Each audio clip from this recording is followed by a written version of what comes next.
हरेर्नाम हरेर्नाम हरेर्नाम एव केवलं खलो नस्तेव नस्तेव नस्तेव गतिरन्यथा हरेर्नाम हरेर्नाम हरेर्नाम एव केवलं खलो नस्तेव नस्तेव नस्तेव गतिरन्यथा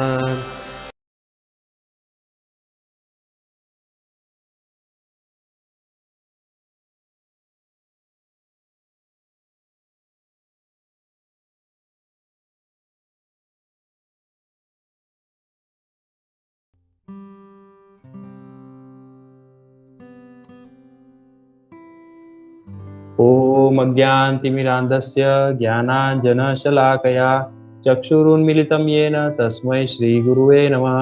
श्रीचैतन्यमनोभीष्टं स्थापितं येन भूतले स्वयं रूप कदा मह्यं ददाति स्वपदान्तिकं वन्देऽहं श्रीगुरु श्रीयुत्पत्कमलं श्रीगुरून् वैष्णवांश्च श्रीरूपं साग्रजातं सगण रघुनाथान्वितं तं सजीवं साद्वैतं सावधूतं परिजनसहितं कृष्णचैतन्यदेवं श्रीराधा कृष्णपादान् सगण ललिता श्रीविशाखान्वितं च हे कृष्णा करुणा सिंधु दीनबंधु जगतपते गोपेश गोपिका कांत राधा कांत नमोस्तुते तप्त कांचन गौरांगी राधे वृंदावनेश्वरी वृषभानुसुते देवी प्रणमामि हरिप्रिये वाञ्छाकल्पतरुभ्यश्च कृपा सिन्धुभ्येव च पतितानां पावनेभ्यो वैष्णवेभ्यो नमो नमः।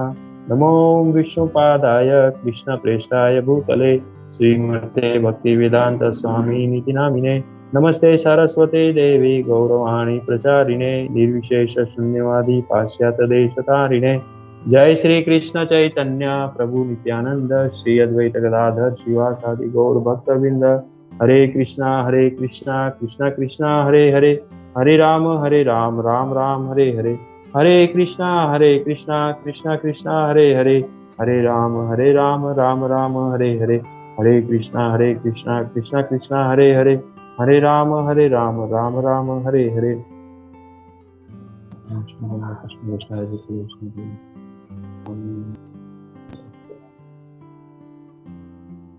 मुखम करोति वाचालं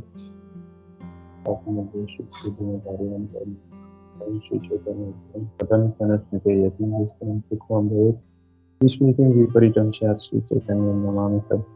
ॐ नमो भगवते वासुदेवाय ॐ नमो भगवते वासुदेवाय ॐ नमो भगवते वासुदेवाय नारायणं नमस्कृत्यं नरं चैव नरोत्तमं देवीं सरस्वतीं व्यासं ततो जयमुदीरये नष्टप्रायेषु अभद्रेषु नित्यं भागवत सेवया भगवती उत्तमश्लोके भक्तिर्भवति नैष्ठकी।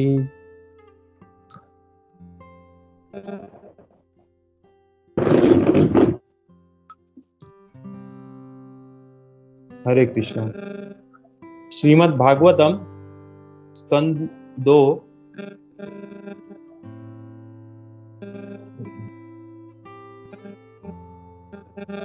पुरुष सूक्त कंफर्म और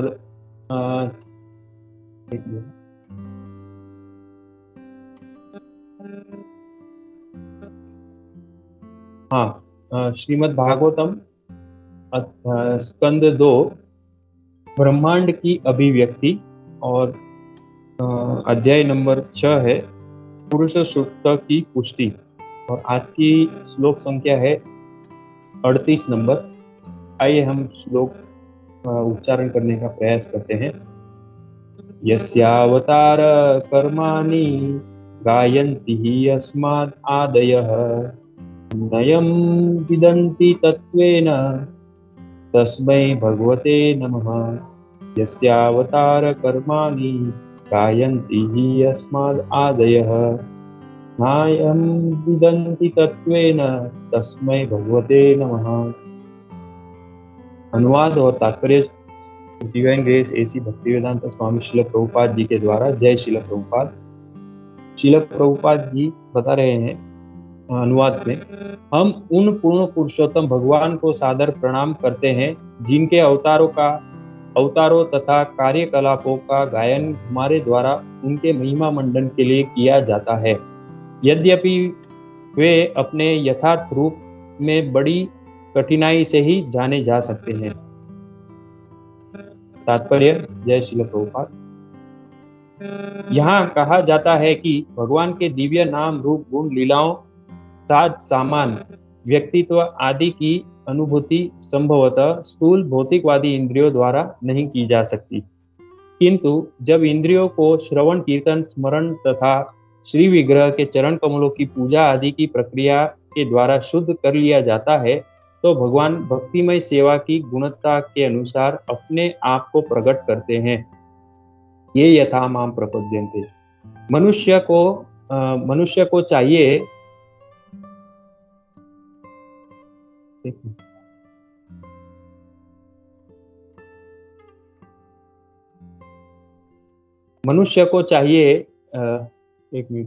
मनुष्य को भगवान से यह उम्मीद नहीं करनी चाहिए कि वे हमारे आदेश पूर्वक एजेंट की भांति है, जो हमारे चाहते ही हमारे समक्ष उपस्थित हो जाए।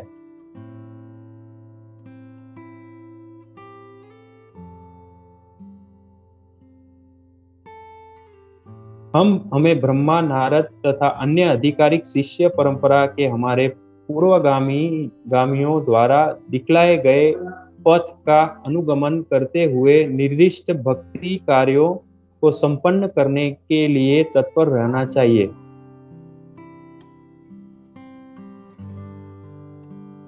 जो प्रामाणिक भक्ति से इंद्रियां क्रमशः शुद्ध होती जाती है, क्यों तो भगवान भक्त की आध्यात्मिक प्रगति के अनुसार अपनी सत्ता का उद्घाटन करते चलते हैं।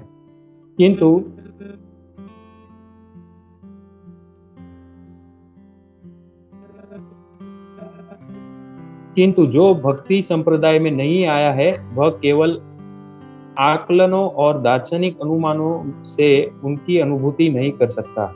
ऐसा कठोर कर्मी भले ही श्रोताओं के समक्ष शब्द जाल प्रस्तुत कर दे, किंतु वह पूर्ण पुरुषोत्तम भगवान को उनके साकार रूप में कभी नहीं जान सकता।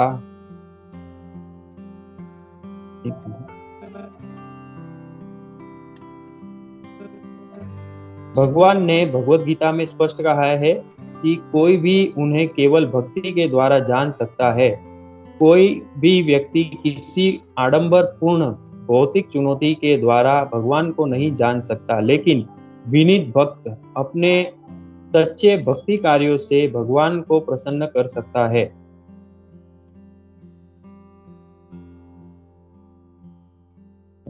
चला जाता है।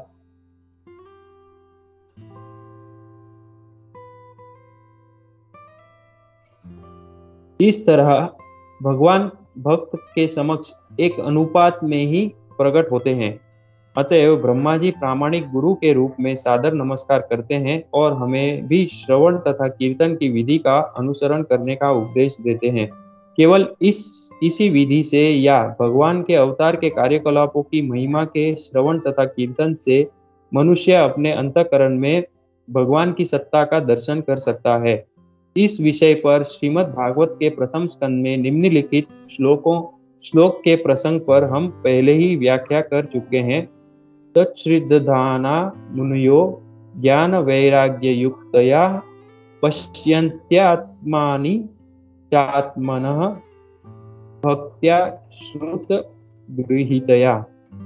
श्रीमद् भागवत पहला स्कंद दूसरा अध्याय 12वां श्लोक है। ये निष्कर्ष यह है कि भगवान को किसी भी विधि से पूरी तरह नहीं जाना जा सकता, किंतु वे श्रवण कीर्तन आदि की भक्ति विधि द्वारा अंशतः देखे तथा अनुभव किए जाते हैं। जय श्रील प्रभुपाद। हरे कृष्णा। अंतर्राष्ट्रीय कृष्ण भावनामृत संघ साधु संघ ऑनलाइन श्रीमद् भागवतम सत्र में सबका स्वागत है और सबको दंडवत प्रणाम। आज के जो श्लोक में ये जो सेवा है जो हम श्रृंखला में देख रहे हैं, ब्रह्मा जी नारद जी को ये उपदेश दे रहे हैं। वे उनको सर्वप्रथम तो जैसे ये अध्याय में ब्रह्मा जी नारद जी को जो पूरी सृष्टि है, उन्होंने किस तरह, पहले उनकी किस तरह उत्पत्ति हुई और फिर किस तरह मतलब ये भगवान के बारे में बता रहे हैं, और भगवान से किस तरह पूरी उत्पत्ति के कारण भगवान कैसे कारण है, वे उनके बारे में बता रहे हैं। और भगवान तो पूर्ण पुरुषोत्तम है। ये ब्रह्मा जी अपनी स्तुतियों से नारद जी को ये प्रस्तुत कर रहे हैं कि भगवान ही पूर्ण पुरुषोत्तम है और भगवान के द्वारा ही ये सब जो भी कार्य हो रहा है वे उनके द्वारा हो रहा है। ब्रह्मा जी, हमने देखा ये श्लोक पूर्व श्लोकों की श्रृंखला में कि कैसे ब्रह्मा जी नारद जी को बता रहे हैं कि हमारी जो ये मतलब हमने जो ये कार्य किया है वो उसके लिए हमने सभी उसकी जो सात सामग्री है वो भगवान से ही हमने प्राप्त की। और फिर ब्रह्मा जी आगे बता रहे हैं कि ये सब तो प्राप्त कर लिया और इससे पूरा सृजन भी हो गया, लेकिन इसके बाद भी हमने अपने आप को स्वतंत्र नहीं रखा। हमने भगवान के ही चरण कमलों का आश्रय ग्रहण किया और भगवान को ही सब श्रेय हम मतलब श्रेय जाता है कि भगवान के ही कृपा से ये सब कार्य हो रहा है। और अभी ब्रह्मा जी जो हैं ये व्यक्त कर रहे हैं कि इतना उनको ये प्राप्त हुआ है, लेकिन फिर भी वे अपनी विनम्रता व्यक्त कर रहे हैं कि हम भगवान को समझ नहीं सकते। और केवल हम ही नहीं, और भगवान ब्रह्मा जी अपने साथ नारद जी को भी बताएं, जैसे पूर्व के श्लोक में हमने देखा शिव जी को भी बताएं। तो आज के श्लोक में भी मतलब ब्रह्मा जी मतलब अपनी जो ये विनम्रता है वो व्यक्त कर रहे हैं ये श्लोक के माध्यम से नारद जी को, कि हम केवल कर सकते हैं तो केवल हम उनका गुणगान कर सकते हैं, और वो भी हम उतनी पर्याप्त मात्रा में कर सकते हैं जितना हमें जानकारी है, लेकिन हम उनको यथार्थ रूप में जो है वो उनको जान नहीं सकते, ऐसे ब्रह्मा जी यहाँ पे व्यक्त कर रहे हैं। तो ये जो ब्रह्मा जी हैं, सर्वप्रथम तो हम ब्रह्मा जी को जैसे देखते हैं कि जैसे प्रामाणिक वैष्णव की 4 संप्रदाय है, ब्रह्म संप्रदाय, श्री संप्रदाय, रुद्र संप्रदाय और कुमार संप्रदाय। तो इनके जो उद्गाता हैं वो जैसे ब्रह्म संप्रदाय हैं, तो इनके उद्गाता हैं ब्रह्मा जी। तो ब्रह्मा जी से ही फिर बाद में ये संप्रदाय प्रारंभ होता है। तो ब्रह्मा जी जो हैं इतने बड़े व्यक्तित्व हैं, लेकिन हमारे सामने कभी कभी जैसे ब्रह्मा जी का ये जब भी प्रसंग आता है तो हमें ब्रह्मा जी के लिए भी कभी कभी ऐसा ये विचार आता है कि ब्रह्मा जी भी जैसे ये विचलित हो गए थे और भ्रमित हो गए थे, और उन्होंने भगवान के मतलब ग्वाल बाल और बछड़ों को लेके गए और फिर उनको ये पता चला। तो ये तो एक हमारी जैसे जो हमने ये जानकारी हमें श्रवण करने मिली वो हमारी जानकारी है, लेकिन उसके साथ साथ ही हमें ये भी जानकारी जब भी हमें पता चलती है तो वो बहुत महत्वपूर्ण है कि ब्रह्मा जी जो हैं वे एक विशेष पद उनका है, और वो विशेष पद ये है कि एक तो वो सृष्टि के उन्होंने जो है भगवान की कृपा से सृजन किया है, लेकिन साथ साथ में वे जो हैं वे अपने आप को पूर्ण रूप से भगवान के ही आश्रय में रख रहे हैं, और पूर्ण रूप से वे विनम्रता व्यक्त कर रहे हैं कि ये सब जो भी है ये भगवान से ही, भगवान की कृपा से हुआ है और भगवान के कारण ही हुआ है। और तीसरा जो है कि भगवान से ये सब हुआ है, लेकिन मैं अभी भी ये नहीं जान पा रहा हूँ कि भगवान ने इतनी कृपा की है, तो मैं भगवान को भी अभी तक नहीं पहचान पा रहा हूँ।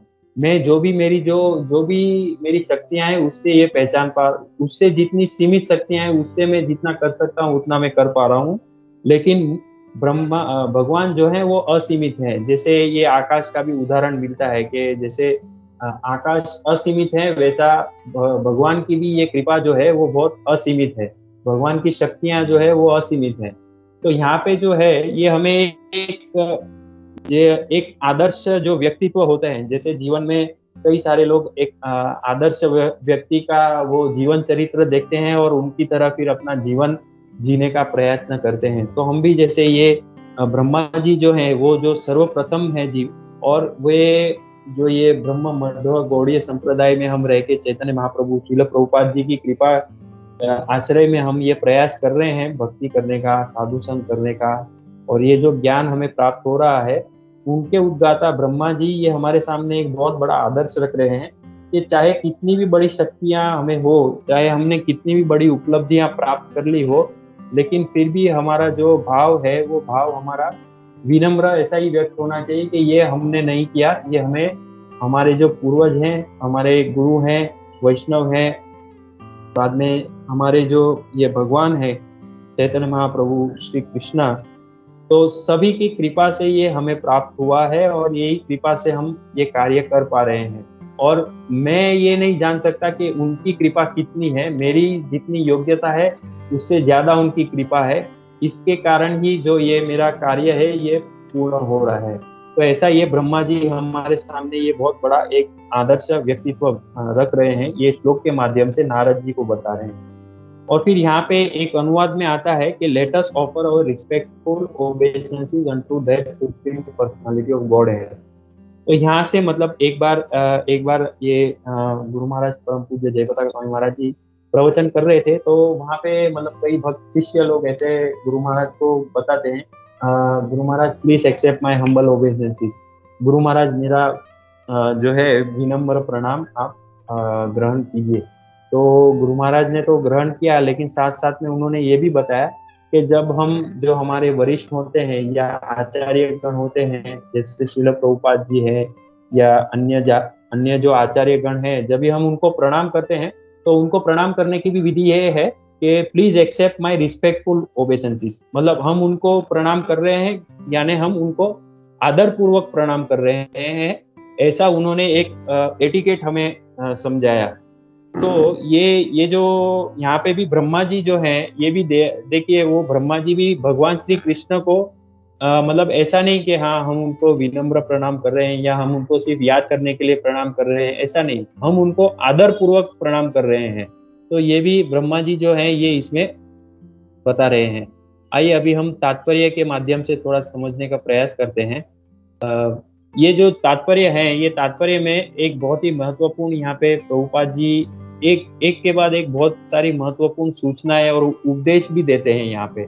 तो ये जो तात्पर्य है इसमें श्रील प्रभुपाद जी बता रहे हैं कि भगवान के दिव्य नाम रूप गुण लीलाओं साथ सामान व्यक्तित्व आदि की अनुभूति संभवतः स्थूल भौतिकवादी इंद्रियों द्वारा नहीं की जा सकती। तो यहाँ पे जो है मतलब ये एक स्पष्ट है, ये हमें यहाँ पे भगवान श्रील प्रभुपाद जी बता रहे हैं कि भगवान का नाम, भगवान का रूप, गुण, लीलाओं, साज सामान और व्यक्तित्व, भगवान का व्यक्तित्व भी हम जो ये हमारी अपूर्ण इंद्रियां हैं, इससे हम भगवान की जो ये यहाँ पे प्रभुपाद जी बता रहे स्थूल भौतिकवादी इंद्रियों, इनसे हम भगवान का जो है ये आस्वादन या भगवान का ये अनुभूति नहीं कर सकते। तो प्रश्न ये ऐसा उठता है कि कई बार हम देखते हैं कई भक्तों के ऐसे साक्षात्कार होते हैं कि उनके जीवन में जो है आध्यात्मिक परिवर्तन आता है, आध्यात्मिक क्रांति आती है, जिसके द्वारा वे अपने जीवन को और जो अपनी चेतना है उनको और उन्नति के स्तर पे उठाते हैं वे। तो ये कैसा संभव है फिर, क्योंकि ये भौतिकवादी इंद्रियों से तो ये कार्य नहीं हो सकता है। तो यहाँ पे प्रभुपाद जी यहाँ पे उसका भी निराकरण कर रहे हैं। वो बता रहे हैं कि किंतु जो इंद्रियों को श्रवण, कीर्तन, स्मरण तथा श्री विग्रह के चरण कमलों की पूजा आदि की प्रक्रिया के द्वारा शुद्ध कर लिया जाता है, तो भगवान भक्तिमय सेवा की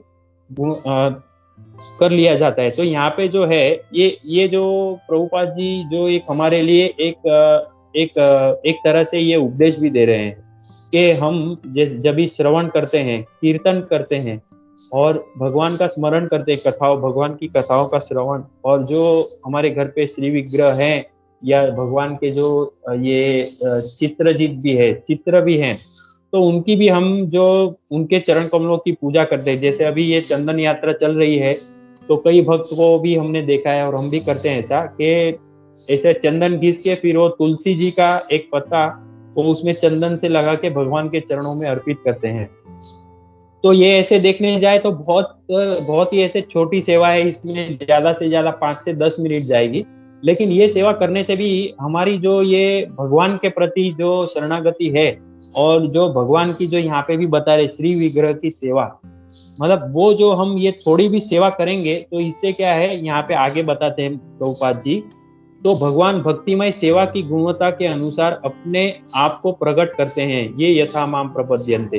तो यहाँ पे जो हम भगवान की ये भक्तिमय सेवा करते हैं, भगवान का श्रवण करते हैं, भगवान की कथाओं का श्रवण करते हैं, भगवान का जो कीर्तन हम करते हैं या कीर्तन सुनते हैं, या भगवान का फिर जैसे हम हमारा जो भौतिक कार्य कर रहे हैं और उसमें भी हम भगवान का ही स्मरण करते रहते हैं, और फिर ये भगवान के अर्च विग्रह की सेवा करते हैं, तो इससे भगवान जो है ये हमारा जो प्रयास होगा, जैसे ये 2 उंगली जो दामोदर अष्टक में हम देखते हैं, दामोदर लीला में, तो जो ये प्रयास है यशोदा माई जी का जो प्रयास था, वो जो हमारा ये प्रयास होगा तो इससे ही इसकी जितना ये सेवा की गुणवत्ता, मतलब जैसे ये कहते हैं ना कि यहाँ पे भौतिक स्तर में भी कोई ऑफिस में जितना मेहनत करता है, अंशतः उसका जो मेहनत होता है वो देख के ज्यादातर उसके ऊपर के अधिकारी लोग ही उसका फल लेते हैं, लेकिन वो कहीं कहीं जब ये अच्छा होता है तो उसका जो मेहनत का किया हुआ होता है, नो डाउट उसको फिर वहां नहीं तो और कहीं पे भी उसका मेहनत का फल तो मिलता है उसको, लेकिन उसने जितनी मेहनत की है उसको उतना फल मिलता है। और कोई कोई ऐसा मेहनत नहीं करता है, वो ऐसे ही टाइम पास करता है, तो उसकी इतनी प्रगति नहीं होती। तो उसी जो सिद्धांत के अनुसार यहाँ पे भी भगवान के लिए जो प्रामाणिक रूप से प्रयास करता है, वो प्रयास करता है, तो भगवान उसकी भक्तिमय सेवा की गुणवत्ता के अनुसार अपने आप को प्रकट कर देते हैं। तो अभी ये भगवान अपने आप को प्रकट करते हैं, तो उसको मतलब उसका अर्थ क्या होगा कि मतलब जैसे अभी हम थोड़ा ऐसा, मैं मेरी बात करता हूँ, थोड़ा जप कर लिया, थोड़ा सेवा कर लिया, या थोड़ा सा ऐसा ये सेवा कर लिया, तो क्या भगवान मेरे सामने आ जाएंगे और भगवान मतलब ऐसे मैं जब भी कहूंगा वैसे भगवान आ जाएंगे और मुझे जो चाहिए भगवान दे सकते हैं, मतलब दे देंगे मतलब। तो यहाँ पे प्रभुपाद जी ये भी बता रहे कि मनुष्य को भगवान से यह उम्मीद नहीं करनी चाहिए कि वे हमारे आदेश पूर्वक एजेंट की भांति है, जो हमारे चाहते ही हमारे समक्ष उपस्थित हो जाए। मतलब यहाँ पे जो है ये एक बहुत महत्वपूर्ण प्रभुपाद जी बता रहे हैं कि जैसे प्रभुपाद जी भी एक बार प्रवचन में कह रहे थे, God give us daily bread. मतलब ऐसा रशिया में जो ये लोग जो भगवान में नहीं मानते, क्या बोलते हैं उसको, मार्क्सवादी या ऐसे जो लोग हैं जो भगवान के अस्तित्व में ही नहीं जानते, वो लोग बताते हैं कि देखिए हम आपको आपका ये खाना दे रहे हैं, आप जो है वो आपका खाना भगवान नहीं दे रहे, हम आपका, रशिया में ऐसा चल रहा था कि हम आपको आपका खाना दे रहे हैं। तो प्रभुपाद जी उसके माध्यम से ऐसा बता रहे हैं, श्रील प्रभुपाद जी, कि God give us daily bread. मतलब इसका ये अर्थ नहीं है कि भगवान हमें हमारा जो आवश्यकताएं पूरी करते हैं इसके लिए हम भगवान की शरण में जाए। एक जो भगवान का भक्त होता है उसका क्या ये एटीट्यूड, उसका जो मानसिक स्थिति क्या रहती है, वो ऐसी रहती है कि भक्त जो होता है वो भगवान से मांगता नहीं है, भक्त जो है वो भगवान के लिए अपना जो है वो सर्वस्व अर्पित करने की वो प्रयास करता है। जैसे भगवान श्रील प्रभुपाद जी बहुत अच्छा उदाहरण देते हैं, जैसे यहाँ पे पुष्टि मार्ग है, पुष्टि मार्ग में जैसे देखते हैं कि ये ऐसा श्रील प्रभुपाद जी वो लेक्चर में बता रहे थे कि भगवान, जैसे ये वल्लभाचार्य जी हैं वो ऐसा बताते हैं कि भगवान के जो बाल कृष्ण है उनकी सेवा करते हैं और उनको ऐसे बाल रूप में सेवा करते हैं। और हमने भी देखा होगा कई भक्तों के घर में भगवान लड्डू गोपाल बाल कृष्ण के रूप में होते हैं। तो उसके पीछे का भाव क्या है? उसके पीछे का भाव ये है कि हम जो है भगवान को एक बाल स्वरूप में देखते हैं, और जैसे यशोदा माई बाल कृष्ण को सब देती हैं अपना पुत्र समझ के, उसी तरह हम भी जो हैं वो भगवान को देते हैं सब। और हम भगवान से कुछ मांगते नहीं कि भगवान आप हमें ये करेंगे तो हम आपका ये करेंगे, ऐसा नहीं। भगवान को जो भक्त होता है वो भगवान को सर्वस्व अर्पित करने का प्रयत्न करता है। जैसे हम देखते हैं बलि महाराज ने भी, मतलब उनके वामन जी ने जब दो ये चरण किए तो उसमें सब कुछ हो गया, और फिर तीसरा चरण रखने की जगह नहीं थे, तो बलि महाराज ने अपना जो मस्तक है वो भी अर्पण कर दिया और कहा कि आपने अभी मुझ पे आपने अनुग्रह नहीं किया, तो कृपया करके आपका जो तीसरा चरण है वो मुझ पे आप रख दीजिए। तो इस तरह का जो भक्त है उसका ये अप्रोच एटीट्यूड होता है, इस तरह का उसकी मानसिकता होती है कि वो भगवान से कुछ मांगना नहीं चाहता है, लेकिन उसके पास जो भगवान नहीं दिया है वो भगवान की सेवा में लगाना चाहता है। जैसे ये श्रील प्रभु जी दामोदर देश में बहुत अच्छा ये बताते थे कि हम जब ये भक्ति में आते हैं तो भक्ति में आने के बाद हम मंदिर में रह के कार्य करते हैं, मंदिर के लिए कार्य करते हैं, लेकिन हम मंदिर से लेके कार्य करने से अच्छा हम जो है वो मंदिर के लिए कार्य करें और मंदिर से कुछ लिए बिना कार्य करें, वो ज्यादा उत्तम है। जैसे कई भक्त जो होते हैं वो ब्रह्मचारी होते हैं या मंदिर के लिए पूर्णतः अपना जीवन समर्पित करते हैं, या कुछ भक्त जो होते हैं वो ये वानप्रस्थ आश्रम में जाके मतलब पूर्णतः मंदिर की सेवा के लिए वो वहां पे अपने जीवन को ये व्यतीत करना चाहते हैं, जैसे धाम में जाके वृंदावन धाम, श्री वृंदावन धाम में या श्री नवदीप मायापुर धाम में। तो श्रील प्रभु जी का कहना ऐसा था कि हम वहां पे जाएंगे, लेकिन हम वहां पे जाके फिर हम मंदिर के लिए कार्य करेंगे, श्रील प्रभुपाद जी के लिए कार्य करेंगे, लेकिन वहां से कुछ लेके कार्य करें, उससे कई गुना अच्छा है कि हम उनके लिए कुछ लिए बिना हम जितना कर सकते हैं वो करना, वो ज्यादा अच्छा है। तो ये जो है यहाँ पे भी प्रभुपाद जी यही बता रहे हैं कि भगवान हमारे ऑर्डर सप्लायर नहीं है। तो अभी एक प्रश्न ये उठता है कि ऐसे एक तरह की धारणा है कि हम भगवान मतलब कई हम लोग भी ऐसे कई सारे अनुभव हमारे होते हैं, किसी से बातचीत करते हैं तो उनका कहना ऐसा होता है कि भगवान मतलब हमारे लिए भगवान ने क्या किया, या उनके जीवन में थोड़ा भी दुख आ जाए तो तुरंत वो उनका मन डगमग जाता है कि भगवान ने हमारे लिए क्या किया है, या हम इतना कर रहे हैं तो हमारे लिए कुछ नहीं हो रहा है। मेरा भी ऐसा एक प्रश्न था कि हम इतना प्रयास कर रहे हैं लेकिन हमारा जीवन में कुछ ये मतलब इतना सारा ये जो उतार चढ़ाव है, लेकिन और जो है जो जीवन में मतलब तो बिना सोचे समझे ही सब पाप भी किए जा रहे हैं, तो उसके जीवन में सब हो रहा है, तो भगवान हमारे लिए क्यों नहीं देखते। लेकिन वास्तविक रूप में यहाँ पे प्रभुपाद जी बता रहे हैं कि हमें ब्रह्मा, नारद तथा अन्य आधिकारिक शिष्य परंपरा के हमारे पूर्वगामी द्वारा दिखलाए गए पथ का अनुगमन करते हुए निर्दिष्ट भक्ति कार्यों को संपन्न करने के लिए तत्पर रहना चाहिए। तो यहाँ पे हम ऐसे जो विचारों से कंफ्यूज हो जाएंगे तो उससे हमारा ही नुकसान होगा। हमारी एक तो पहले श्रद्धा जो है और जो विश्वास है वो विचलित हो जाएगा, लेकिन हमें वैसा नहीं करना है। उसके लिए क्या करना है, तत्त कर्म, मतलब जो हमारे पूर्वगामी आचार्य हैं उनकी जो जीवन, जैसे हमने यहाँ पे ब्रह्मा जी का जीवन चरित्र देखा, और भी हमारे जो ये शिष्य ये वैष्णव परंपरा में श्रील हरिदास ठाकुर जी हैं, जो उनके जीवन में भी मतलब भगवान ने ही उनको मतलब चैतन्य महाप्रभु ने स्वयं उनको कहा कि अभी आपकी इतनी आयु हो गई है तो आप इतना सारा ये जप मत कीजिए। तो श्रील हरिदास ठाकुर जी ने उनको कहा कि चैतन्य महाप्रभु को कहा कि आप मुझे ऐसा अनुग्रह मत कीजिए, ऐसी आज्ञा मत दीजिए जिससे मैं आपको कुछ क्षण के लिए भी विस्मरण कर सकूं। और फिर हम अभी का ही उदाहरण देखते हैं कि परम पूज्य कदम कानन स्वामी महाराज जी, उनका जब ये अंतिम लीला चल रही थी तभी उनके गुरु महाराज वहां पे आ गए थे, परम पूज्य जयदेव स्वामी महाराज। तो उन्होंने देखा कि उनसे भगवान का एक नाम लेने में भी बहुत श्रम हो रहा है, बहुत कष्ट हो रहा है।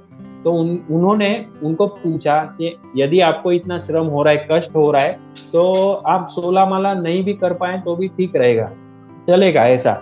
उनके गुरु महाराज परम पूज्य कदम कानन स्वामी महाराज को बता रहे हैं। तो परम पूज्य कदम कानन स्वामी महाराज, आपने भी उनकी ये अवस्था देखी होगी, जो ऐसे कहते हैं ना कि उनके शरीर में मतलब वे एक तो कुछ अन्न या कुछ भी ग्रहण नहीं कर रहे थे, वे केवल मतलब वो ऐसे ही उनका शरीर था और उनको वो ये से लेटे हुए थे और उससे उठ भी नहीं पा रहे थे और मुंह से वो बोल भी नहीं पा रहे थे, इतनी उनके में शक्तियां मतलब क्षीण हो रही थी।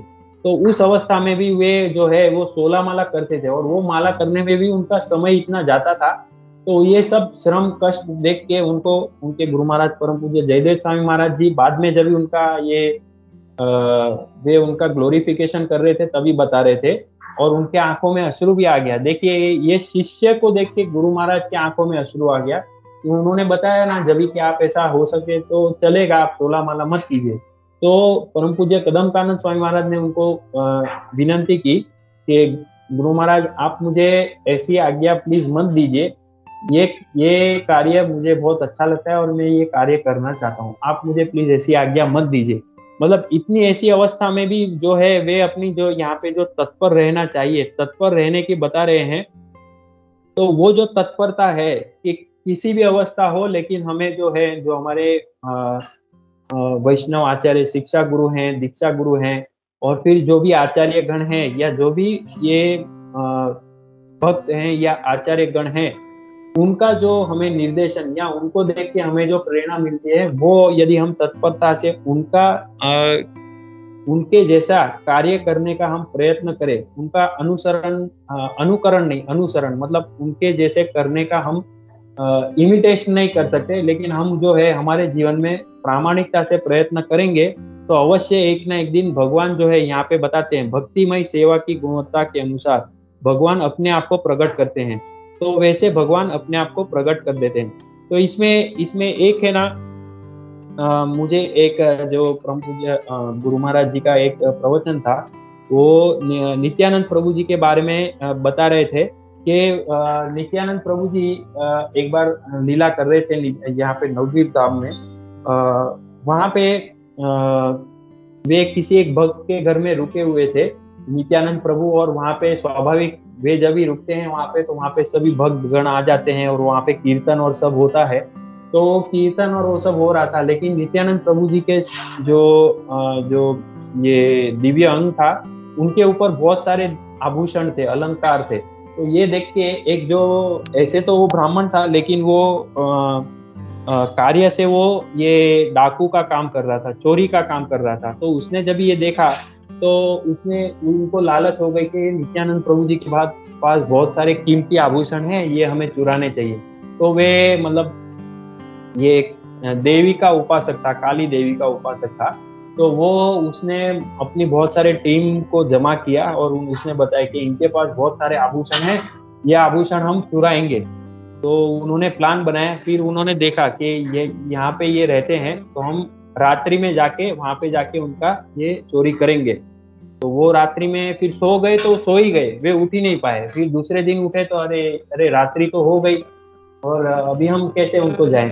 तो यहाँ पे फिर वो लोग वापस प्लान बनाते हैं कि हम आज रात्रि को सोएंगे नहीं, पूरा जो शस्त्र है सब, तलवार भाला ये सब लेके हम लोग जाएंगे और वहां पे वो आज तो चोरी करेंगे ही पक्का। तो बहुत सारी टीम उन्होंने तैयार बैठी थी सब शस्त्र लेके, और वे रात्रि का प्रतीक्षा कर रही थी। और जैसे ही रात्रि हुई और सभी भक्तगण जब आराम विश्राम कर रहे थे, तो वे लोग सब गए वहां पे। तो जैसे ही गए तो वहां पे उन्होंने देखा कि जो घर में नित्यानंद प्रभु और सभी भक्तगण विश्राम कर रहे हैं, उसके बाहर बड़े बड़े जो हैं ये द्वारपाल खड़े हैं, रक्षक खड़े हैं। तो उनको देख के उन्होंने लगा कि अरे ये तो बहुत बड़े बड़े हैं, इनके सामने हम नहीं टिक पाएंगे। तो वे वापस आ जाते हैं। फिर वापस वो लोग देखते हैं कि थोड़ा समय के बाद हम लोग जाते हैं, और इस बार तो पक्का निश्चय करके ही बैठे थे कि अभी ये इस बार तो जाएंगे और हम नित्यानंद प्रभु के जो ये आभूषण अलंकार है वो चोरी करके ही आ जाएंगे।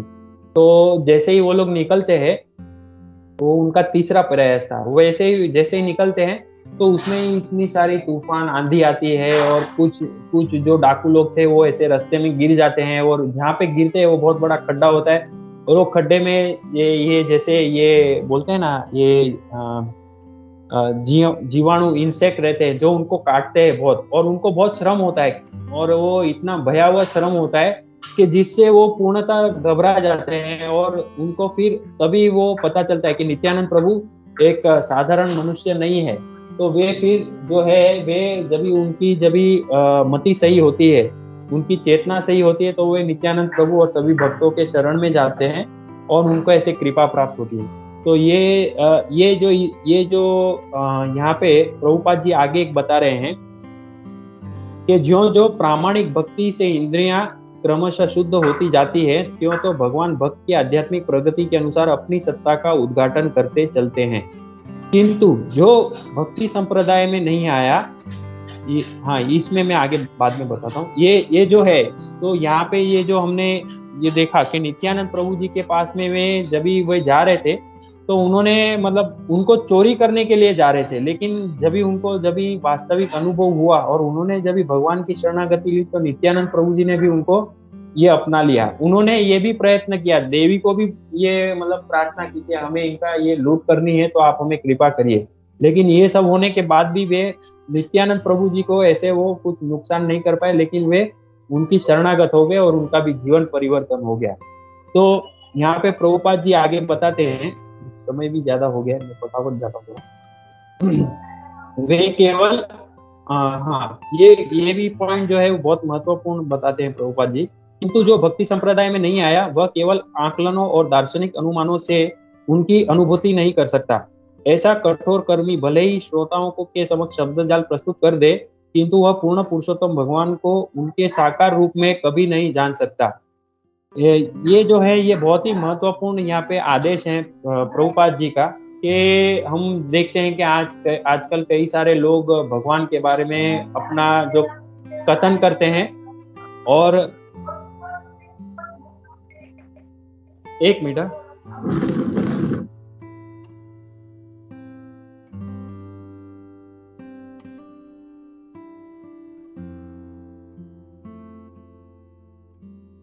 हाँ सॉरी, हरे कृष्णा। तो हम देखते हैं कि कई सारे ऐसे अलग अलग वक्ता होते हैं जो भगवान के बारे में अपना अपना वक्तव्य देते हैं, और हम देखते भी हैं कि उनका ऐसा वक्तव्य होता है कि जिससे कई लोग भ्रमित हो जाते हैं, लेकिन उनसे जो श्रोता होते हैं उनमें वो परिवर्तन नहीं आता, या ज्यादा से ज्यादा वो जो हॉल में या जो पंडाल में प्रोग्राम होता है वहां तक भक्ति भाव रहता है, और फिर जैसे गेट के बाहर निकले तो वो सब भक्ति भाव चला जाता है, फिर जैसे थे वैसे।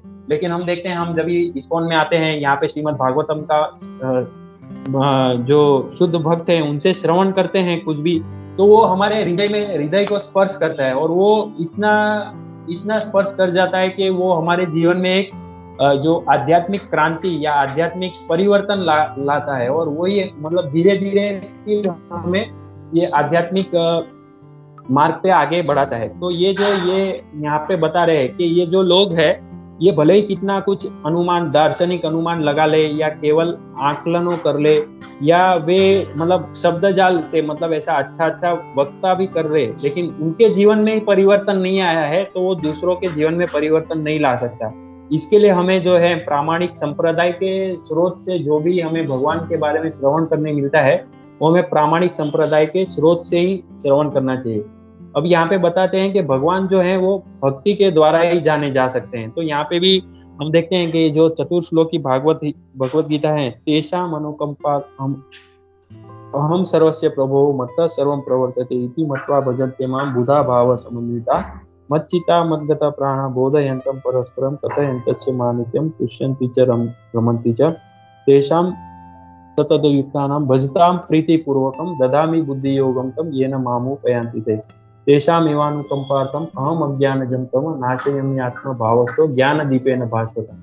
मतलब यहाँ पे भगवत गीता में जो है, हम भगवान की जो भगवत गीता ये भक्ति से जो भी हम प्रयत्न करते हैं, जो हमने जैसे प्रयास का हमने देखा, तो भगवान भी है जो वो ज्ञान दीपेन भास्वता, जो वो हमें ज्ञान प्रदान करते हैं। और वो ज्ञान कैसे प्रदान करते हैं कि हमें भगवान के ही एक शुद्ध भक्त के शरणागति में हमें प्रेरणा से पहुंचा देते हैं, और उनके ही कृपा से ओम अज्ञान तिमिरांधस्य ज्ञानांजन शलाकया चक्षुरुन्मीलितं तस्मै श्री गुरुवे नमः, मतलब उन गुरु महाराज के चरणों में हमें पहुंचा देते, भले वे शिक्षा गुरु भी क्यों ना हो, तो हमें उनके पास पहुंचा देते हैं, और उनकी कृपा से जो है हम भगवान को और जान सकते हैं। अब आगे हम देखते हैं कि तात्पर्य में बता रहे हैं प्रभुपाद जी, किंतु हाँ, लेकिन विनीत, हाँ यहाँ पे जो एक बहुत ही महत्वपूर्ण ये बता रहे हैं कि कौन व्यक्ति उनको मतलब नहीं जान सकता, और भगवान को कौन जान सकता है। कोई भी व्यक्ति किसी आडंबर पूर्ण भौतिक चुनौती के द्वारा भगवान को नहीं जान सकता, लेकिन विनीत भक्त अपने सच्चे भक्ति कार्यों से भगवान को प्रसन्न कर सकता है। मतलब आडंबर पूर्ण, ये जो वर्ड है ना, ये बहुत महत्वपूर्ण का है। इसके बारे में हम रामायण में देख सकते हैं कि ये जैसे रामायण में भगवान श्री राम, और मैं थोड़ा 5 मिनट और लेता हूँ, थोड़ा टाइम तो हो गया है। रामायण में ये जब भी भगवान श्री राम सीता जी और लक्ष्मण जी आए थे, और वे जब भी पंचवटी में थे तो वहाँ पे उनका यहाँ पे ये शूर्पणखा आई थी वहाँ पे। तो वो अपने आप का अपना रूप बदल के आई थी और वो उन्होंने पहले भगवान श्री राम को उनके पास गई और उनको उनको उन्होंने रिझाने का प्रयास किया। तो भगवान श्री राम ने कहा मैं तो विवाहित हूँ, आप लक्ष्मण जी के पास जाए। तो वे लक्ष्मण जी के पास गए। तो लक्ष्मण जी ने भी उनका तिरस्कार किया और उनको फिर कहा, फिर वे ऐसे भगवान श्री राम और लक्ष्मण जी के पास में ऐसे ही आते, मतलब उनको जो इच्छित जो था वो प्राप्त नहीं हुआ। इसके लिए फिर जो उनका आडंबर था वो निकल गया और जो उनका वास्तविक रूप था उसमें आ गए। और फिर लक्ष्मण जी ने उनका नाक और कान कट कर दिया। और यहाँ पे एक रावण का भी देखते हैं कि जब भी वो सीता जी को हरण करने आया तभी भी उसने अपना रूप बदल दिया था, एक ऋषि मुनि का रूप बदल दिया। और जब भी उन्होंने सीता जी को ये, मतलब सीता जी को तो नहीं लेकिन छाया सीता जी थे, वे जब भी उनको लेके गए तभी उन्होंने फिर अपना वास्तविक रूप में आ गए। और वहां पे फिर जटायु जी ने प्रयत्न किया उनका उनका सामना करने का, उनका सामर्थ्य नहीं था लेकिन फिर भी उन्होंने उन उन सीता मैया को रक्षा करने के लिए पूरा जो प्रयास किया। तो यहाँ पे जो ये आडंबर है ये हम देख सकते हैं। और एक जो है, मतलब जैसे ये जटायु जी ने जो प्रयत्न किया उनका सामर्थ्य नहीं था लेकिन फिर भी उन्होंने पूरा प्रयत्न किया सीता मैया को रोकने के लिए। तो इसमें कोई आडंबर नहीं था। ये तो उन्होंने जैसे यहाँ पे विनीत भक्त, मतलब उन्होंने भी, जैसे वे दशरथ जी के मित्र थे और उन्होंने भगवान श्री राम को कहा था कि आप यहाँ रुकिए, मैं आपकी रक्षा करूंगा, आपकी सीता मैया के और लक्ष्मण जी की। तो उन्होंने जो बोला वो करके दिखा। और यहाँ पे क्या, ये जो शूर्पणखा थी, बाद में ये रावण था, उन्होंने मतलब ये आडंबर किया, जो उनका व्यक्तित्व था उसको छुपा के उन्होंने जो अपना स्वार्थ सिद्ध करने के लिए आडंबर किया। तो इससे वो भगवान को चुनौती भी दी है लेकिन उन्होंने भगवान को नहीं जान सके फिर भी। और हम देखते हैं कि और एक प्रसंग आता है श्री रामचरितमानस में, गोस्वामी तुलसीदास जी बताते हैं इसको, कि जब भी भगवान गंगा जी को पार करना चाहते हैं तो वहां पे केवट रुकते हैं और वो भगवान को अपनी नाव में बैठने नहीं देते। वो बोलते हैं कि पहले मुझे आपके चरण धोने दो। तो भगवान से वो वार्तालाप, बहुत सुंदर वार्तालाप है, वो भी बहुत सुंदर प्रसंग है। तो भगवान कहते हैं कि नहीं, ये केवट कहते हैं कि आपके चरण की स्पर्श में बहुत चमत्कार है। एक जो पत्थर भी है वो भी मतलब स्त्री रूप धारण कर लेता है और ये मेरी नाव को आपने स्पर्श कर दिया और ये भी स्त्री हो जाएगी। तो मेरे मेरे मुझे तो ऑलरेडी एक स्त्री है, एक पत्नी है, और एक पत्नी हो जाएगी तो मैं कैसे उनका भरण पोषण कर पाऊंगा। तो भगवान भी ये समझ जाते हैं और वो भगवान श्री राम, सीता जी और लक्ष्मण जी अपने चरण प्रक्षालन करने देते हैं और फिर वे नाव में बैठते हैं। और फिर जब उस पार उतरते हैं तो जब भी भगवान श्री राम उनको पूछते हैं, ये सीता मैया उनका जो चूड़ामणि उनको देने जाती है, तो केवट कहते हैं कि मैं ये तो ग्रहण नहीं करूंगा। तो भगवान कहते हैं कि आप क्या लेंगे फिर। तो वो बोलते हैं कि मैंने तो आपको ये जो है गंगा, ये जो तट था वो पार करा लिया, अभी भवसागर पार कराने का, ये अभी आप हमारा भवसागर पार करा दीजिए। मतलब ये जो प्रसंग है यहाँ पे, जो भगवान केवट जी जो है वो विनीत भक्त हैं। उन्होंने भगवान की बहुत अच्छी तरह सेवा की और उनको प्रसन्न भी किया। और भगवान को प्रसन्न किया तो भगवान ने भी उनकी प्रसन्नता से वे उनकी बात को मान गए। और ये जो एक हमें किस तरह भगवान से हमारा जो आदान प्रदान करना चाहिए वो हम यहाँ से देख सकते हैं। इस तरह भगवान भक्त के समक्ष एक अनुपाति में प्रकट होते हैं। अतएव ब्रह्मा जी प्रामाणिक गुरु के रूप में सादर नमस्कार करते हैं और हमें हमें भी श्रवण तथा कीर्तन की विधि का अनुसरण करने का उपदेश देते हैं। केवल इसी विधि से या भगवान के अवतार के कार्यकलापों की महिमा के श्रवण तथा कीर्तन से मनुष्य अपने अंतःकरण में भगवान की सत्ता का दर्शन कर सकता है। इस हाँ, अभी इसमें ये जो है ना, ये इसमें ये विधि जो है, हाँ ये विधि है, इसमें हम भगवान को किस तरह समझे, हमारे हृदय में कैसे भगवान को, ये भगवान की शरणागति ले, भगवान का की सत्ता, यहाँ पे हिंदी में वर्ड आता है। तो ये केवल श्रवण और कीर्तन से ही हो सकता है। ये श्रवण और कीर्तन मतलब ये श्रवण और कीर्तन भी केवल भगवान का ही करेंगे तो ही होगा। और किसी का करेंगे, जैसे हम एक भौतिक उदाहरण के रूप में देखते हैं, अभी देखते हैं कि हमारा जो कॉर्पोरेट ऑफिस होता है उसमें क्या होता है कि जो सीईओ होता है और उसके नीचे सब ऐसा पोस्ट होती है सब, तो उसमें जो नीचे वाले पोस्ट होते हैं वो क्या है, वो उनका श्रवण कीर्तन करते हैं ताकि, और वो उनके गुणगान करते हैं ताकि उनकी प्रगति हो। लेकिन वो भी एक तो या तो ऐसा ये गारंटी नहीं है कि उनका श्रवण कीर्तन किया तो इनकी वे कर सकते हैं, या तो हो सकता है जो उनके सीनियर है उनकी प्रगति होगी तो वो उनकी प्रगति करेंगे, उनकी प्रगति नहीं होगी तो वो उनकी प्रगति नहीं करेगा उनके नीचे वालों की। या तो वो जो उनका सीनियर है उसका स्वार्थ निकल रहा है तब तक वो उसके जूनियर वाला है उसका वो बात सुनेगा, उसका स्वाद जिस दिन नहीं निकल रहा है तभी वो उसके लिए वो मतलब कुछ भी नहीं है, वो भले ही वो पूरा अपना जीवन उसकी गुणगान में लगा दे तो भी। लेकिन यहाँ पे जो है, और उसमें ये भी गारंटी नहीं कि उसका सीनियर है वही रहेगा कि नहीं जॉब में, अगर उसका ही जॉब चला गया तो उसके पीछे वाले का भी ऐसा ठिकाना नहीं है, ऐसा भी मैंने देखा है ऑफिस में। तो यहाँ पे जो है ये हम जो श्रवण कीर्तन करना है हमें केवल भगवान श्री कृष्ण का करना है। भगवान श्री कृष्ण या उनके सभी विभिन्न अवतार हैं या भगवान श्री कृष्ण के प्रामाणिक जो शुद्ध भक्त है उनका श्रवण कीर्तन करेंगे तो एक दिन निश्चय ही भगवान की सत्ता का दर्शन कर सकेंगे, हमारे हृदय में भगवान को हम धारण कर सकेंगे। जैसे हम देखते हैं ये जगाई और मदाई हैं, इन्होंने इन्होंने जो नित्यानंद प्रभु जी का अपराध कर दिया और चैतन्य महाप्रभु के हाथ में वो सुदर्शन चक्र भी आ गए, लेकिन नित्यानंद प्रभु ने कृपा की और जब भी जगाई और मदाई जी को ये समझ में आया कि नहीं हमने बहुत बड़ा अपराध किया और उन्होंने भगवान की वास्तविक शरणागति दी तो वे भगवान की जो है, एक चित्र बहुत अच्छा चित्र है श्री श्री राधा गोपीनाथ जी में, चैतन्य महाप्रभु का चरण जो है वो जगाई मदाई अपने हृदय पे धारण कर रहे हैं वे। तो ये जो है वो भगवान को हम यही भाव से है, हम भगवान का जो श्रवण कीर्तन करेंगे तो हम भगवान को धारण कर सकते हैं हमारे हृदय में। तो यहाँ पे अंत में प्रभुपाद जी जो है ये श्रीमद् भागवतम का जो श्लोक कोट करके ये तात्पर्य का अंत कर रहे हैं।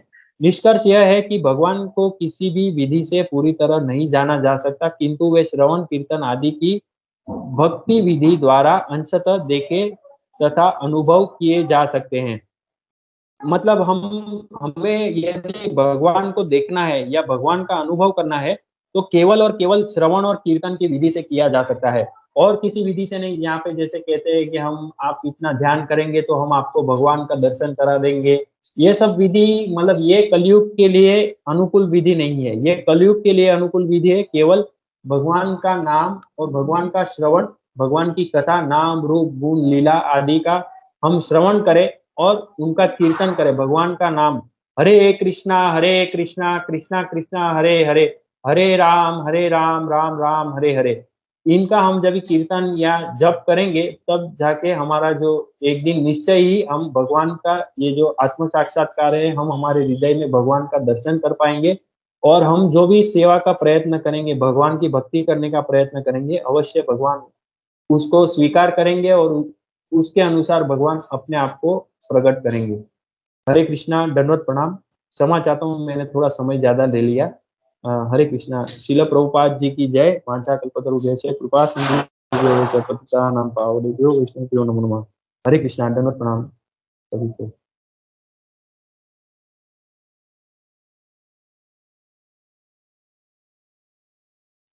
हरे कृष्णा प्रभु, दंडवत प्रणाम। आवाज आ रहा है प्रभु? हाँ हाँ प्रभु जी, जी प्रभु जी। हरे कृष्णा प्रभु। मैं पूरा नहीं सुना, लास्ट का मैंने 10 मिनट सुना, लेकिन इतना अच्छा लगा मुझे। और वो जो चैतन्य महाप्रभु वाला जो एपिसोड आपने बोला, जैसे जगाई मदाई जो है वो उनके चरण को अपने हृदय पे धारण करते हैं, तो ये बहुत अच्छा पास्ट है। हम सबको पता है कैसे जो है चैतन्य महाप्रभु कृपा करते हैं। एक्चुअली चैतन्य प्रभु तो मारने वाले थे उनको, लेकिन नित्यानंद प्रभु की वजह से बच गए वो। तो ये जो है ये एक लीला जो है ये दिखाता है कि कैसे पाप व्यक्ति भी कर सकता है। तो ये बहुत अच्छा पास टाइम है। तो हम लोग जो है जितना हो सके, हम लोग तो नॉर्मली नहीं करते, लेकिन हो सके जितना हो सके उतना पाप वृत्ति से बचना चाहिए। और उससे महत्वपूर्ण है अपराध जो है, अपराध से हम लोग को बचना चाहिए, क्योंकि भगवान एक बार है ना पाप क्षमा कर देंगे लेकिन अपराध क्षमा नहीं करेंगे। तो ये बहुत अच्छा पास टाइम था, मुझे बहुत अच्छा लगा सुन के। थैंक यू वेरी मच प्रभु जी। हरे कृष्ण। दंडवत प्रणाम प्रभु। हरे कृष्णा, कृष्णा प्रभु, दंडवत प्रणाम प्रभु जी। बहुत सुंदर क्लास था और मैंने भी इसे आधे ही सुना और जहाँ से आपने कदम कानन महाराज जी का सुनाया था, फिर नित्यानंद महाप्रभु की स्टोरी और सब बाकी सब अभी प्रभु जी ने बताया, इतना अच्छा लगा। और मुझे लगता है मैं हमेशा आपके भी क्लास में एक अलग रस होता है। मैं सुनना चाहती हूँ पूरा का पूरा, लेकिन आज मिस हो गया, इसलिए क्षमा कीजिए। बहुत अच्छा लगता है जब भी आपका क्लास होता है, एक भी पॉइंट मिस ना करूँ। बहुत नई नई चीजें सीखने को मिलती है, बहुत अच्छा लगता है प्रभु जी। हरे कृष्णा। हरे कृष्णा, दंडवत प्रणाम माता जी। आपका और प्रभु जी का आशीर्वाद है, इसी के वजह से, और सभी भक्तों का आशीर्वाद है, इसी के वजह से हो पाया। मैं एक्चुअली रोज देरी हो जाती थी तो मैं सही तरह से तैयारी भी नहीं कर पाया, सिर्फ प्रभुपाद जी का तात्पर्य ही पढ़ पढ़ के प्रयास कर रहा था। हरे कृष्णा, दंडवत प्रणाम माता जी, प्रभु जी आप सभी को और सभी भक्तों को हरे कृष्णा।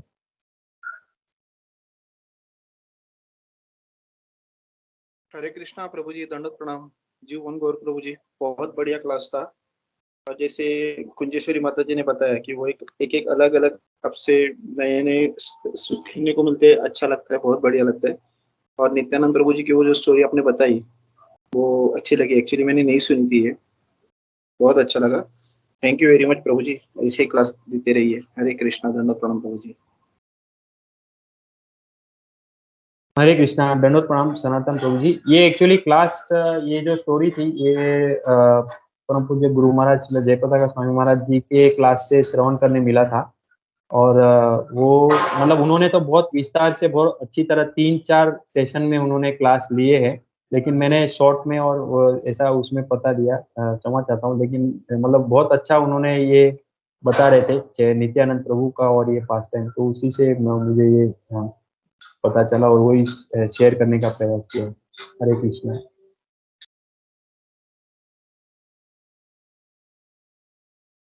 हरे कृष्ण प्रभु जी, दंडवत प्रणाम। हरे कृष्ण माता जी, दंडवत प्रणाम प्रभु जी। बहुत ही सुंदर क्लास था आपका, थैंक यू सो मच प्रभु जी। हरे कृष्ण।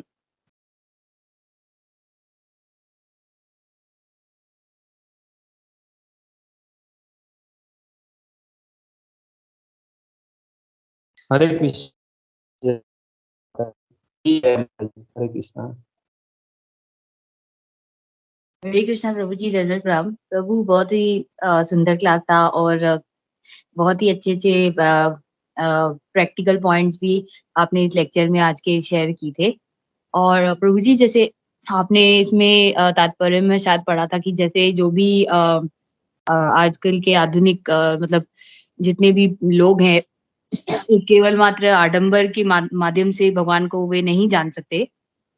तो कितनी बड़ी संस्थाएं हम देखते हैं, और ऐसे थोड़ा अटपटा सवाल है, लेकिन प्रभु जी मुझे ये बहुत समय से क्योंकि मैं ये हम देखते हैं समाज में, और पूछना भी था। जैसे आपने बताया कि जैसे इसमें एक्सप्लेनेशन में आपने बताया था कि कितने लोग जाते हैं इसमें इनके संस्थाओं में या जो भी है, लेकिन वो उनके जब तक वो सुनते हैं वहां पे उस हॉल में, फिर वहां तक ही सीमित रहता है। फिर बाहर निकल के जैसे ही वो गेट से बाहर निकलते हैं, फिर वो वैसे के वैसे ही हो जाते हैं। तो ये मैंने भी वो एक जगह सुना था, किसी ने कहा था कि जहां तक सत्संग सुने उसके बाद फिर वैसे ही अगर हो जाना है तो क्या मतलब है फिर।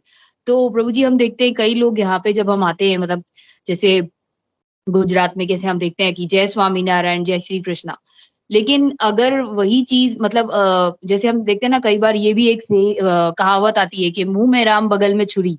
और हम जैसे इस्कॉन गुड़गांव के मैंने एक लेक्चर में सुना था कि भगवान को कपटी व्यक्ति या कपट करने वाले पसंद नहीं आते, और वो करना भी नहीं चाहिए। तो हम देखते हैं कि कितने लोग होते हैं कि वो जय स्वामी नारायण, जय श्री कृष्णा ये सब बोलते हैं, लेकिन कपट करने से वो बाज नहीं आते हैं। तो क्या भगवान फिर, और यहाँ पे आपने जैसे बताया कि वो भगवान को नहीं जान सकते, चाहे कितना भी आडंबर कर ले, प्रवक्ता कितना भी अच्छे अच्छे शब्द से बोल ले, लेकिन वो वास्तविकता से वो भगवान को जान नहीं रहे। वो इस समाज को अट्रैक्ट करना चाह रहे हैं, लेकिन वो भगवान को वास्तविक रूप से समझना ही नहीं चाह रहे। वो अपना खुद का मतलब बढ़ावे के लिए, जैसे एक प्रकार से वही हो गया ना कि मुंह में राम बगल में छुरी। तो क्या वो भगवान को फिर भी जान पाएंगे? भले वो जय श्री कृष्णा बोलते रहे, लेकिन वो कपट भी साथ में करते रहे, जैसे थे वैसे ही रहेंगे। तो क्या वो भगवान को प्रसन्न कर पाएंगे? क्या वो भगवान को जान पाएंगे? और एक है जो कि इतना मतलब वो सिर्फ जय श्री राम बोल रहा है, लेकिन वो भगवान ने जो गीता में बताया है वो सच्चाई से अपना कर्म कर रहा है, और वो ऐसे आडंबर नहीं कर रहा, मुंह में राम बगल में छुरी नहीं कर रहा। लेकिन जो जो भगवान ने कहा है गीता में वो ही वो कर रहा है, लेकिन वो आडंबर नहीं कर रहा। तो भगवान किससे ज्यादा प्रसन्न होंगे?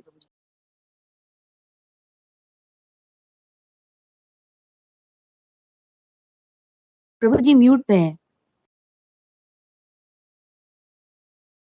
ओ सॉरी। हरे कृष्णा, दंडवत प्रणाम माता जी। जैसे आपने बहुत अच्छा ये प्रश्न ये जो है ये उठाया कि वे भगवान को जान सकते हैं, तो इसमें दो एंगल आते हैं। ये जो प्रश्न है इसका मैं प्रयास करता हूँ मुझसे जितनी मेरी बुद्धि सीमित बुद्धि से, और कुछ है तो प्लीज आप यहाँ पे वरिष्ठ भक्त हैं वे लोग भी कुछ अपना इसमें मत दे सकते हैं।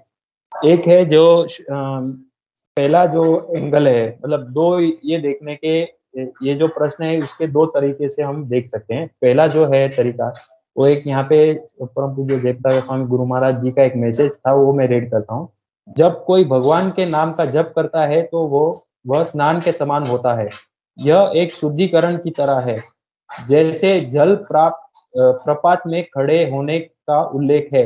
व्यक्ति सभी प्रकार की गंदगी से मुक्त हो जाता है, लेकिन फिर अगर कोई इसे गंभीरता से नहीं लेता है तो इसे कुंजर शौच के रूप में वर्णित किया जाता है। जैसे हाथी का स्नान, हाथी पानी में जाता है और नहाता है, और जब वह बाहर आता है तो वह धूल लेकर अपने ऊपर फेंक देता है। ये जो पहला देखने का हमारा एंगल है वो उनकी तरफ से, मतलब जैसे आपने कहा कि वे क्या भगवान को देख पाएंगे, तो उनके जीवन के लिए ये है। एक तो जो वो भगवान का नाम लेते हैं किसी भी प्रकार से, तो वो भगवान का नाम जो है वो उनको शुद्ध कर सकता है, शुद्धिकरण उसमें कर सकता है। लेकिन फिर यदि वे हाथी स्नान करते हैं, जैसे वो हमने भी देखा है कि हम सत्संग में या कहीं पे जाते हैं और वो जैसे ये प्रामाणिक नहीं होता है, तो वो जो वहाँ पे सत्संग में जाते हैं वहाँ पे थोड़ा श्रवण और वहाँ पे भी थोड़ा ऐसा अनुभव होता है, लेकिन वो दरवाजे तक ही सीमित रहता है। दरवाजे के बाहर गए फिर वापस वो हाथी स्नान मतलब वापस जो वो कर रहे हैं वही करने में लग जाते हैं, तो वो उनको कुछ लाभ नहीं हो सकता है उससे। लेकिन जो उन्होंने किया है वो, अभी ये जो दूसरा देखने का ये जो आपका प्रश्न है वो हमारी तरफ से आता है कि हम जब भी ऐसे किसी को देखते हैं, तो जैसे उपदेश अमृत में भी आता है कि जो भगवान का एक बार भी नाम ले लेता है तो वो भी आदर, उनके लिए भी हमें आदर देना चाहिए। तो हमारे लिए जैसे भगवान भी भगवत गीता में कहते हैं अपि चेतो सुदुराचारो, मतलब जिसने थोड़ा भी भगवान का ये किया है भक्ति, और फिर बाद में वो भक्ति करने के बाद भी यदि वो विचलित हो जाता है, लेकिन फिर भी भगवान उनको एक्सेप्ट करते हैं, और भगवान हमें भी उपदेश देते हैं कि हमें उनको भी रिस्पेक्ट करना चाहिए। तो ये जो सेकंड व्यू है वो हमारे लिए है, क्योंकि हमें भी अपराध नहीं करना है। और वो जो भी अभी कर रहे हैं कार्य, जैसे जय श्री कृष्ण है, ये जय स्वामी नारायण है, नो डाउट उसका पीछे का बेसिक रीजन ये है कि उनका जो वो जैसे मूल जो होता है वो मूल सही तरह से जमीन में लगा रहेगा तो उसका जो पत्ते हैं वो फल अच्छे मिलेंगे। लेकिन ये उनकी जो परंपरा है, जो वो जिसको फॉलो करते हैं, वे जैसे ये चार प्रामाणिक संप्रदाय हमने देखे, उससे वे जुड़े हुए नहीं है, तो उनका जितना भी प्रभाव होने दो, वो प्रभाव क्या है एक ना एक दिन वो पूर्णता प्राप्त नहीं कर पाएगा। नो डाउट वो जो उनका प्रयास है वो हमारे लिए आदरणीय है, लेकिन वे गुरु परंपरा प्रामाणिक गुरु परंपरा से जुड़े हुए नहीं है, इसलिए उनका जो ये प्रयास है वो आगे तक भगवान तक, भगवान तो उनको वो ये क्या बोलते हैं उनका एप्रिसिएशन करते हैं, लेकिन जो प्रोसेस से उनके पास जाता है वो प्रोसेस सही नहीं है। इसके लिए उनको क्या रिजल्ट होगा वो उनके लिए भगवान ही मतलब रिजल्ट कर सकते हैं, लेकिन वो हम डिसाइड नहीं कर सकते कि वो उनको ऐसा किया है तो उनका ऐसा होगा।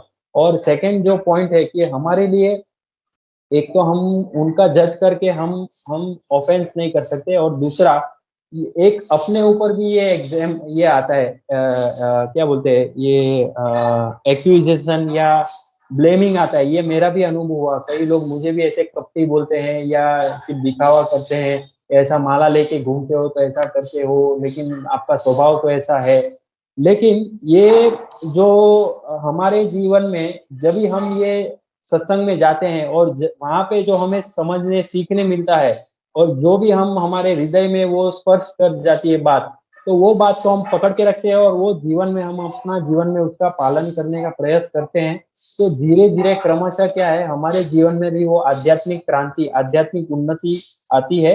और उसी के चलते फिर हम भी जो हैं, ये जो लोग ऐसा हम पे एक्विजिशन करते हैं, वो एक ना एक दिन वो भी मतलब समझ जाएंगे कि नहीं, ये जो बोल रहा है, क्योंकि ये जो बोलने वाला है, वो जो जिन लोग को ये फॉलो कर रहा है, वो लोग भी जो बोलते हैं वो करते हैं, तो ये भी मतलब उनको फॉलो कर रहा है, तो ये भी मतलब थोड़ा बहुत तो प्रयास कर रहा है, तो वो लोग भी थोड़ा ऐसा अप्रिशिएट कर सकते हैं। और जैसे आपने कहा, जो दूसरे करते हैं उनके लिए क्या, तो एक तो उनके लिए उन्होंने जो प्रयास किया है वो भगवान उनको अपने हिसाब से अप्रिशिएट करते हैं, लेकिन वो गुरु परंपरा से ज्वाइंट नहीं है, इसके लिए वो कितना क्या होता है वो भगवान ही उनके अप्रिशिएट करते हैं। और हमारी तरफ से हमें उनके ऑफेंस नहीं करना है, लेकिन हम जितना हो सके उतना मतलब उनको ये दूर से भी हमें उनका रिस्पेक्ट अप्रिशिएट करना चाहिए। और वहां पे भी मतलब ये प्रीचिंग अपॉर्चुनिटी देखनी चाहिए। मतलब जैसे चैतन्य महाप्रभु कहते हैं, त्रिनादपि सुनीतेन सरोरपि सहिष्णुना अमानीना मान देना। और वहां पे जो है मतलब हम किसी को भी, हमें चैतन्य महाप्रभु बताते हैं कि हमें मान देना है, रिस्पेक्ट देना है, तो यहाँ पे भी हम उनको रिस्पेक्ट देके वहां पे भी अगर एक दो ऐसा चांस मिल गया, अपॉर्चुनिटी मिल गई प्रीचिंग करने की, या जैसे भगवत गीता का बारे में, श्रील प्रभुपाद जी के बारे में, ग्रंथ के बारे में बताने का अपॉर्चुनिटी मिल गया, तो वैसा चांस हमें चेक चेक मतलब उसके लिए हमें ट्राई करनी चाहिए। हमें ऑफेंस नहीं करना चाहिए कि अरे आप ऐसा करते हो, ये है वो है, क्योंकि उससे फिर क्या है, वो उसके मन में भी एक ऐसी छवि आ जाएगी कि अरे ये लोग तो ऐसे हैं, ये लोग ऐसे, फिर हमारा भी ऑफेंस हो जाएगा, उनका भी ऑफेंस हो जाएगा और वो सब बिगड़ जाएगा। तो ये मतलब मुझे थोड़ा समझ में आया और मेरा जो एक्सपीरियंस हुआ वो हिसाब से मैंने आपके सामने रखा। और भी भक्त हैं जो मतलब यहाँ पे अपना बता सकते हैं, प्लीज। हरे कृष्णा, प्लीज अपना बताइए। हरे कृष्णा, दंडवत प्रणाम। थैंक यू माता जी, इतना अच्छा प्रश्न दिया आपने।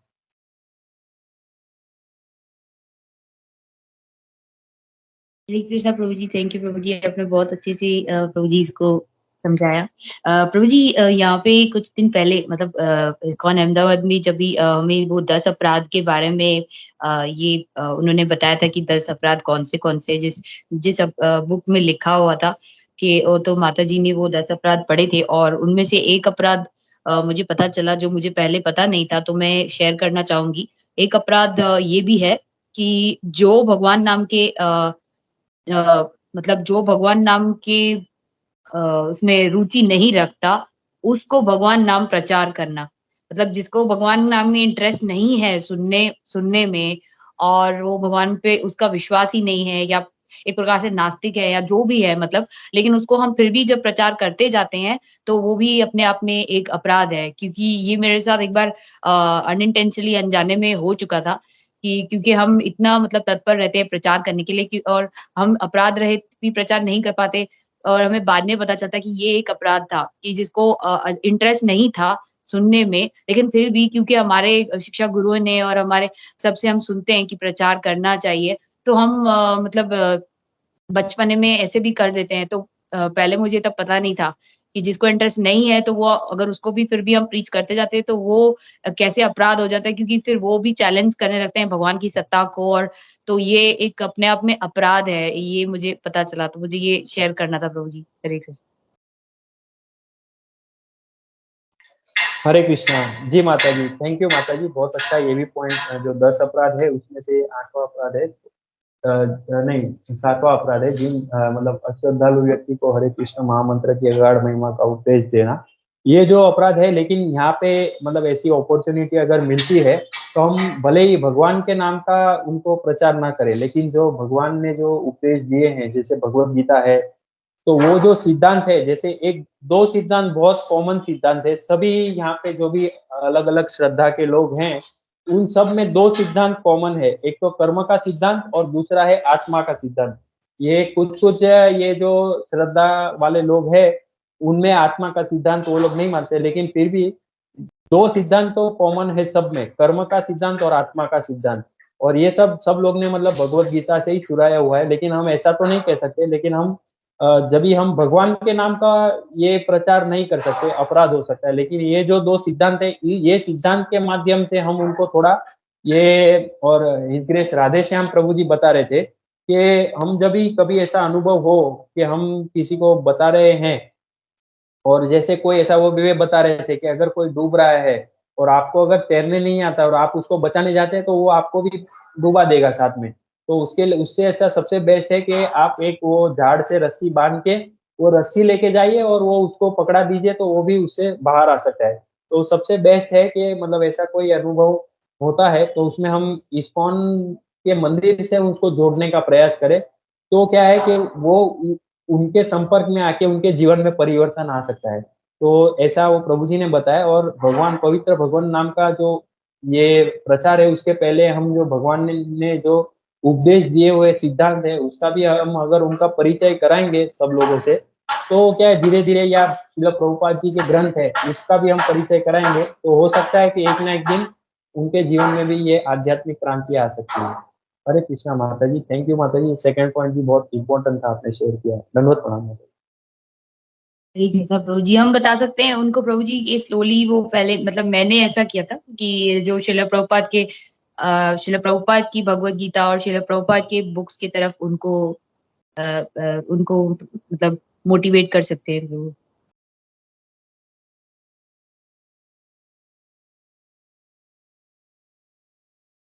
थैंक यू प्रभु जी। हरे कृष्ण। हरे कृष्णा, धन्यवाद, प्रणाम। हरे कृष्णा जी पांडु, बहुत अच्छे से आपने डील किया ये क्वेश्चन। मैं खाली इसमें एक एंगल और ऐड करना चाह रहा था कि जैसे हम लोग, जैसे जया ने बोला, हम लोग प्रचार करने के लिए हम लोग उत्सुक रहते हैं, तो जब तक बात नहीं करेंगे पता नहीं चलेगा। तो जब हम लोग बात कर रहे हैं तब तक we should be intelligent enough, हम लोग को पहले सेंस कर लेना है। As a preacher we have to be intelligent. इसका इंटरेस्ट किस चीज़ में है देखना है। अगर वो इसका इंटरेस्ट है किसी चीज़ में तो उसको बोलना है। उसका किसी चीज़ में इंटरेस्ट ही नहीं है तो फिर हम लोग कुछ आगे नहीं बढ़ सकते। तो we have to be careful in that sense. मतलब वो भी आइडिया आ जाएगा हम लोगों की, इसको मतलब इच्छा ही नहीं भगवान के बारे में, तो वो जो अपराध है वो नहीं होगा अपने से। और दूसरा ये याद रखना, जब भी हम बात कर रहे हैं तो it should not turn into an argument. मतलब दूसरे नॉन डिवोटीज को तो छोड़ो, आपस में डिवोटीज में भी बात कर रहे हैं तो कभी कभी ऐसा होता है, नहीं नहीं प्रभु मैं तो ऐसा बोला, नहीं नहीं नहीं ऐसा नहीं, ऐसा नहीं। We don't need to show our अपना पांडित्य दिखाने की जरूरत नहीं है। वो नहीं मान रहा है, बोल रहा नहीं नहीं नहीं प्रभु ऐसा है, तो just leave it. No need to get into an argument. हम लोग जो है जो सीखा है we can try to share, लेकिन if that person is not ready to accept, तो आपका बात सुनने को तैयार नहीं है, तो don't get into an argument. तो ये एक चीज हम लोग अगर याद रखेंगे तो हम लोग कभी ना भक्तों के साथ ना कभी अभक्तों के साथ हम लोग आर्ग्यूमेंट में पढ़ेंगे तो ऑटोमेटिकली अपराध होगा ही नहीं अपने से। तो we need to keep that in mind. Hare Krishna. Hare Krishna Gopi प्रभु जी, धन्यवाद, प्रणाम प्रभु जी। बहुत बहुत थैंक यू प्रभु जी। बहुत इम्पोर्टेंट पॉइंट आपने ये बताई इसमें प्रभु जी, थैंक यू सो मच कि कैसे मतलब ऐसे इन चीजों को हमको डील करना है, और हमारे लिए बहुत इम्पोर्टेंट है ये कुछ पॉइंट्स ध्यान में रखना, ताकि हमारे से कोई अपराध ना हो। थैंक यू सो मच प्रभु जी। हरे कृष्णा, धन्यवाद, प्रणाम।